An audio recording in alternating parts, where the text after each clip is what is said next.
पंचगंगा प्रदूषण मुक्तीसाठी कुरुंदवाडमध्ये 5 जुलैला एल्गार आरपारच्या लढ्याची घोषणा होणार।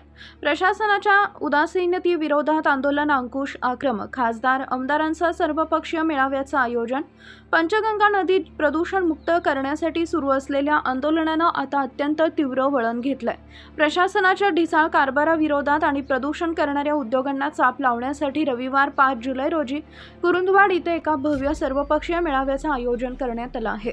पंचगंगा वाचवण्यासाठी या आरपार लढ्यात तालुक्यातील नागरिकांनी मोठ्या संख्येने सहभागी व्हावे असं थेट आवाहन आंदोलन अंकुशचे प्रमुख धनाजी चुडमुंगे यांनी पत्रकार परिषदेत केलंय।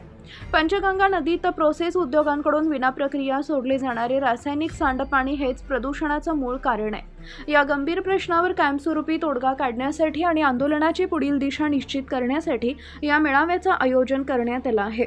या मेळाव्यासाठी हातकणंगलेचे खासदार धैर्यशील माने, शिरोळचे आमदार राजेंद्र पाटील यड्रावकर, तालुक्यातील सर्व पक्षांचे पदाधिकारी, नगराध्यक्ष, माजी नगरसेवक, सरपंच, ग्रामपंचायत सदस्य आणि विविध सामाजिक संघटनांच्या प्रतिनिधींना निमंत्रित करण्यात येणार आहे। पत्रकार परिषदेत बोलताना धनाजी चुडमुंगे यांनी प्रशासनाच्या भूमिकेवर तीव्र संताप व्यक्त केला। 2 जून रोजी झालेल्या बैठकीनुसार 106 एकर शेतीची पडताळणी करण्यात आली होती। त्यामध्ये केवळ 33 एकर शेती सांडपाणी स्वीकारण्यास सक्षम असल्याचं स्पष्ट झालं होतं। त्यामुळे जिल्हाधिकाऱ्यांनी मर्यादित प्रमाणातच प्रोसेस उद्योग सुरू ठेवण्याचे आदेश दिले होते। जिल्हाधिकाऱ्यांच्या आदेशाला केराची टोपली दाखवत सर्व प्रोसेस उद्योग सध्या पूर्ण क्षमतेनं सुरू आहेत। प्रदूषण नियंत्रण मंडळानंही रासायनिक सांडपाणी शेतीऐवजी थेट ओढ्यांमध्ये सोडले जात असल्याचा स्पष्ट अहवाल दिलाय। तरी प्रशासनानं कोणतीही ठोस कारवाई केलेली नाही। त्यामुळे पंचगंगेचं प्रदूषण पुन्हा भयानक पातळीवर पोहोचलंय।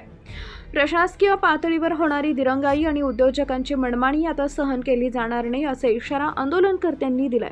या पार्श्वभूमीवर पंचगंगा नदीला प्रदूषण मुक्त करण्यासाठी आणि पुढील तीव्र आंदोलनाची अधिकृत घोषणा 5 जुलैच्या मेळाव्यातच केली जाईल असा निर्धार चुडमुंगे यांनी व्यक्त केलाय। नदीकाठच्या अस्तित्वासाठी या मेळाव्यात नागरिकांनी आपली ताकद दाखवावी असे आवाहन करण्यात आलंय। आमच्या प्रतिनिधींचं पाहत रहा CK24 न्यूज।